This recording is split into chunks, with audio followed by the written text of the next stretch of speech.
नमस्कार बंधुरा आशा करছি আপনারা সবাই ভালো আছেন এবং সুস্থ আছেন। আমি রাখি আমার চ্যানেলে সবাইকে জানাই অনেকটা স্বাগত।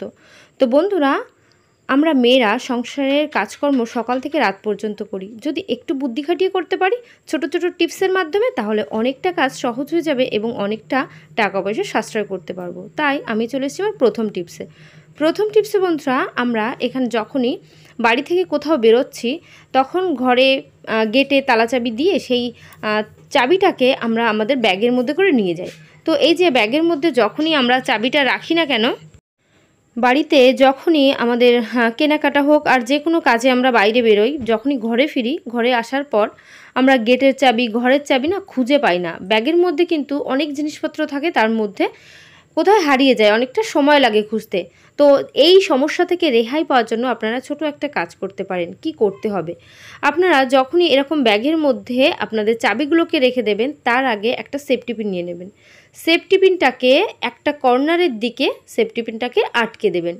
তো আমি চেনের এই সাইডের দিকে সেফটি পিনটাকে কাপড়ের মধ্যে আটকে দিলাম। এইবার কি করব, চাবির রিংটাকে এখানে ঝুলিয়ে দেব। এবার আমরা যতটা দেরি হোক না কেন আর যত জিনিস আমরা ব্যাগের মধ্যে রাখি না কেন, ঠিক বাড়ি এসে দেখবেন চেনটা আমরা যখনই খুলব তখনই কিন্তু চাবিটাকে পেয়ে যাব। কারণ আমাদের ব্যাগে কিন্তু অনেকটা চেন থাকে। কোন চেনের মধ্যে চাবিটা রেখেছি বাড়ি আসার পর খুঁজতে অনেকটা দেরি হয়। তো সেই দেরি হওয়ার থেকে বাঁচার জন্য এই কাজটা আপনারা করলে অনেকটা সমস্যার সমাধান হয়ে যাবে। আশা করছি বন্ধুরা এই টিপসটা আপনাদের অনেকটা কাজে আসবে, অনেকটা ভালো লেগেছে। চলে এলাম পরবর্তী টিপসে এই ধরনের যে ঢাকনাগুলো দেখবেন এর কানাগুলো মোড়ানো থাকে। অনেক সময় অনেক গামলা, অনেক থালা থাকে যার এই কানাগুলো মোড়ানো থাকে। তো এই মোড়ানোর কারণে দেখবেন এর মধ্যে নোংরা জমতে থাকে। আমরা যতই স্কচব্রাইট, সার্ফ, সাবান দিয়ে মাজি না কেন, মাজার পরও এই কর্নারের মধ্যে যে নোংরাটা থাকে স্কচব্রাইটের ফলেও সেটা ওঠে না। তো এই নোংরা দীর্ঘদিন জমতে থাকলে ওখানে জীবাণু হয়। এবার আমাদের খাবার দাবার যখন ঢাকা দেওয়া হয় তখন সেই খাবার দাবারের মধ্যে কিন্তু সেই জীবাণুগুলো খুব সহজে চলে যাবে। তাই আমরা সপ্তাহে অন্তত একবার, আর সপ্তাহে যদি না পারেন 15 দিনে অন্তত একবার এইভাবে এর ভেতরে যে নোংরাগুলো আছে সেই নোংরাগুলো সেফটি পিনের সাহায্যে এইভাবে সেফটি পিনটাকে ঘুরিয়ে নেবেন। তাহলে দেখবেন যে কোনাগুলো আছে, যে ভাঁজ করা কোনাগুলো আছে, সেই কানাগুলো, ওর মধ্যে যে নোংরা আটকে আছে সেই নোংরাগুলো কিন্তু বেরিয়ে যাবে। প্রথমে কি করবেন, সেই পাত্রটাকে একটু জলে ভিজিয়ে নেবেন, তাহলে নোংরাগুলো নরম হয়ে যাবে। তারপর সেফটি পিন দিয়ে এইভাবে যখন ঘোরাবেন সেই নোংরাগুলো খুব সহজে উঠে আসবে। বন্ধুরা, আশা করছি আমার এই টিপসটা আপনাদের অনেকটা কাজে আসবে, অনেকটা ভালো লেগেছে। তো চলে এলাম পরবর্তী টিপসে আমরা যখন এরকম সর্ষের তেলের যে বোতলগুলো ব্যবহার করি, একটা সমস্যা হয়। যখন তেলটা বের করার পর তেলগুলো কিন্তু এই ঢাকনা দিয়ে মুখের থেকে গা দিয়ে বাইরে বেরোতে থাকে। তখন কি হয়, যখন এই গা দিয়ে পড়তে থাকে পুরো গায়ে কিন্তু তেলচিট হয়ে যায়। আর যে জায়গাটা রাখা হয় সেই জায়গাটা কিন্তু প্রচুর তেলচিট হয়ে যায়, সেই জায়গাটা নোংরা হয়ে যায়। তো আমরা এই সমস্যার সমাধান কিভাবে করব, এখানে নিয়ে নিয়েছি একটা টিস্যু। তো টিস্যুটাকে আমি একটু ভাঁজ করে নেব, যাতে আমার টিস্যুর দুটো লেয়ার আমরা পেতে পারি। এইভাবে টিস্যুটাকে ভাঁজ করে নিলাম। ভাঁজ করার পর একটা কাঁচি নিয়ে নেব। কাঁচির সাহায্যে এই টিস্যুটাকে বেশ গোল করে কেটে নিতে হবে। তো আমি কিভাবে কাটছি বন্ধুরা, আপনারা কিন্তু খেয়াল করবেন, তাহলে বুঝতে পারবেন। ঠিক এইভাবে আমরা গোল করে কিন্তু টিস্যুটাকে কেটে নিচ্ছি। কেটে নেওয়ার পর এইভাবে শুধু যে গোল করছি তেমনটি নয়, এর ঠিক মিডিল বরাবর আরও একটা ছিদ্র করব। তো দেখতে পাচ্ছেন এখানে গোল মতো কাটা হয়ে গেছে, আর এই মিডিলে এখানে ছোট্ট একটা কাট লাগিয়ে দিচ্ছি, তাহলে এখানে ছোট একটা ছিদ্র হয়ে যাবে। এটার কাজ কি? তো বন্ধুরা, এটার কাজ, আমার এই ছিদ্রটা না একটু ছোট হয়ে গেছে, এই জন্য সামান্য একটু বড় করতে হবে। তো আমি আরও একবার এটাকে ভাঁজ করে কাঁচির সাহায্যে আমি একটু কেটে নিচ্ছি। কেটে নিলে তাহলে ছিদ্রটা একটু বড় হয়ে যাবে, আমার সামান্য একটু বড়র প্রয়োজন।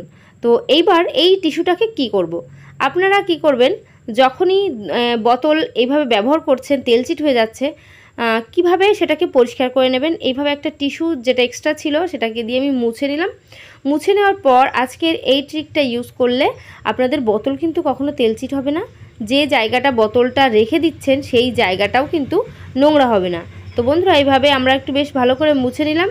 মুছে নেওয়ার পর দেখিয়ে দেব, ওই যে টিস্যুটাকে ছোট করে কাট লাগিয়ে নিয়েছি মিডিলে আর গোল করে কেটে নিয়েছি, ওটাকে আমরা কি করব। এই ঢাকনাটাও আমি খুলে নিলাম, ঢাকনাটার থেকেও খুব ভালো করে মুছে নিচ্ছি।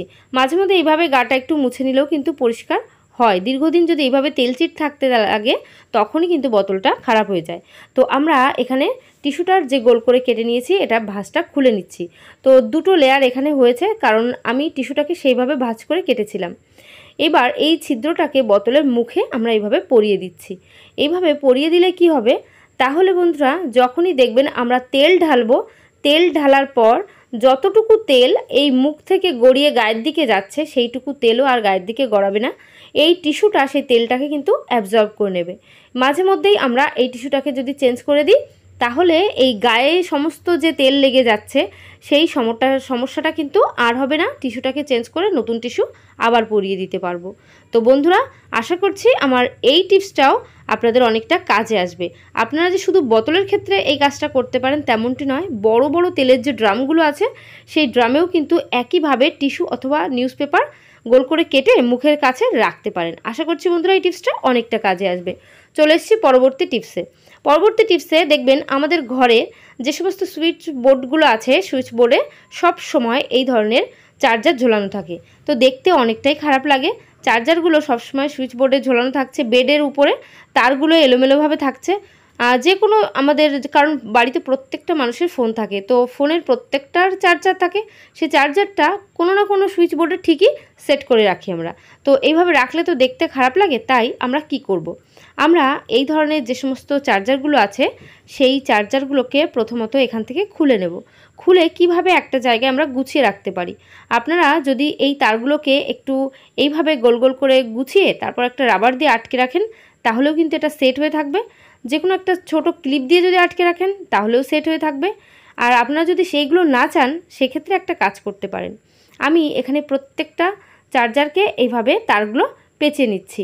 তারগুলো পেঁচিয়ে আমরা তারটাকে এভাবে সেট করে রাখছি। রাখার পর এটাকে কোথায় রাখবো, আমরা প্রত্যেকেই যখন ফোন কিনি দেখবেন ফোনের একটা বক্স আমরা সবাই পাই, সেই বক্সগুলোকে কাজে লাগাই না, এখানে ওখানে পড়ে থাকে, ফেলে দিই ঘর নোংরা না করে।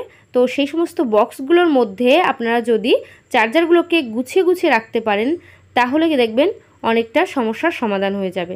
প্রয়োজন মতো বক্সগুলোকে খুললেন আর প্রয়োজন মতো এখান থেকে যে চার্জারটার প্রয়োজন হচ্ছে সেই চার্জারটা বের করে ফোনটা চার্জ দিচ্ছেন, আবারও কিন্তু সেই চার্জারটা খুলে এইভাবে এই বক্সের মধ্যে রেখে দিচ্ছেন। তাহলে দেখবেন অল্প জায়গার মধ্যেও চার্জারগুলো গোছানো থাকছে, এলোমেলো থাকছে না, দেখতে খারাপ লাগছে না। কারণ আমরা গৃহিণীরা সবসময় চেষ্টা করি ঘর কিভাবে একটু গুছিয়ে রাখবো, তাই এইভাবে ছোট ছোট জিনিসগুলোর দিকে যদি একটু খেয়াল করেন তাহলে দেখবেন আমাদের ঘরটা অনেকটা সুন্দর গোছানো লাগবে, অনেকটা আমাদের দেখতেও ভালো লাগবে। তো বন্ধুরা, আশা করছি আমার এই টিপসটা আপনাদের অনেকটা কাজে আসবে, অনেকটা ভালো লেগেছে। যদি খুব ভালো লাগে অবশ্যই কিন্তু বন্ধুদের সবার সঙ্গে শেয়ার করতে একদম ভুলবেন না। তো আমি চলে যাব আমার পরবর্তী টিপসে। এখানে একটা হ্যাঙ্গার নিয়ে নিয়েছি। তো এই ধরনের যে সমস্ত সরু হ্যাঙ্গারগুলো আছে সেই হ্যাঙ্গারগুলোর কাজ হবে। তো আর এখানে নিয়েছি ক্লথ ক্লিপের হ্যাঙ্গারের সঙ্গে কি কাজ। তো বন্ধুরা, এখন যেহেতু বর্ষার সিজন, খুব একটা ভালো রোদ আসে না, দেখবেন মাঝে মাঝে মেঘলা করে, বৃষ্টি পড়ে, জামাকাপড় শোকাতে প্রচুর প্রবলেম হয়। তাই আমরা চারিদিকে তখন তার, দড়ি এই সমস্ত টানাতে থাকি, কারণ যে সমস্ত জামাকাপড় শোকাচ্ছে না সেই সমস্ত জামাকাপড়গুলো ঘরের মধ্যে এখানে ওখানে মেলতে থাকি, সেটা দেখতেও অনেকটা খারাপ লাগে। তাই আমরা কিভাবে জামাকাপড়গুলো শুকিয়ে নেব, বাড়িতে যদি ছোট বাচ্চা থাকে তাহলে কিন্তু অনেকটাই সমস্যা হয়। ছোট ছোট বাচ্চাদের অনেক জামাকাপড় থাকে, সেই জামাকাপড় শুকাতে আমাদের মাদের কিন্তু অনেকটাই প্রবলেম হয়। তাই আমরা যদি এরকম হ্যাঙ্গারের মধ্যে আমরা এরকম অনেকগুলো ক্লিপ লাগিয়ে রাখতে পারি তাহলে অল্প জায়গার মধ্যে দেখবেন অনেকগুলো জামাকাপড় আমরা কিন্তু শুকাতে পারবো।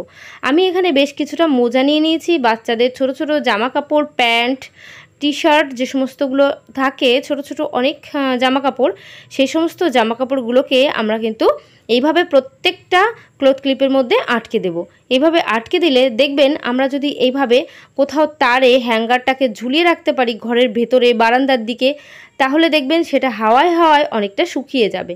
অনেক সময় দেখবেন প্রতিদিন বৃষ্টি হচ্ছে, তখন তো রোদ একদম থাকছে না, জামাকাপড় শুকাতে প্রবলেম হলে ঘরে যেখানে ফ্যান চলছে তার নিচে একটা তারে যে কোনো জায়গায় আমরা যদি হ্যাঙ্গারটাকে ঝুলিয়ে দিই তাহলে আমাদের জামাকাপড় খুব সহজে কিন্তু শুকিয়ে যাবে। ছোট ছোট বাচ্চাদের এমনটি নয়, যে কোনো রুমাল, ছোট ছোট যে সমস্ত এক্সারসাইজ গেঞ্জিগুলো, সেই সমস্তগুলো, হাফ প্যান্টগুলো সবই কিন্তু আমরা শুকিয়ে ফেলতে পারি। এবার এটাকে তারে আমি ঝুলিয়েও দেখিয়ে দিচ্ছি। তো দেখতে পাচ্ছেন বন্ধুরা, তারে এইভাবে একটু ঝুলিয়ে দেবেন, তাহলে জামাকাপড়গুলো কিন্তু খুব সুন্দরভাবে শুকিয়ে যাবে। জামাকাপড় শুকানো নিয়ে আমাদের কিন্তু আর কোনো চিন্তা করতে হবে না। তো বন্ধুরা, আশা করছি আমার এই টিপসটা আপনাদের অনেকটা কাজে আসবে, অনেকটা ভালো লাগছে। আর আমার চ্যানেলে যে সমস্ত নতুন বন্ধুরা আছেন অবশ্যই কিন্তু আমার চ্যানেলটিকে সাবস্ক্রাইব করবেন, অল নোটিফিকেশান অন করে দেবেন। তো আজকের ভিডিও আমি এখানে শেষ করছি। আশা করছি সবাই ভালো থাকবেন, সুস্থ থাকবেন। তো বাই, টাটা, আবার নেক্সট ভিডিও দেখা হবে।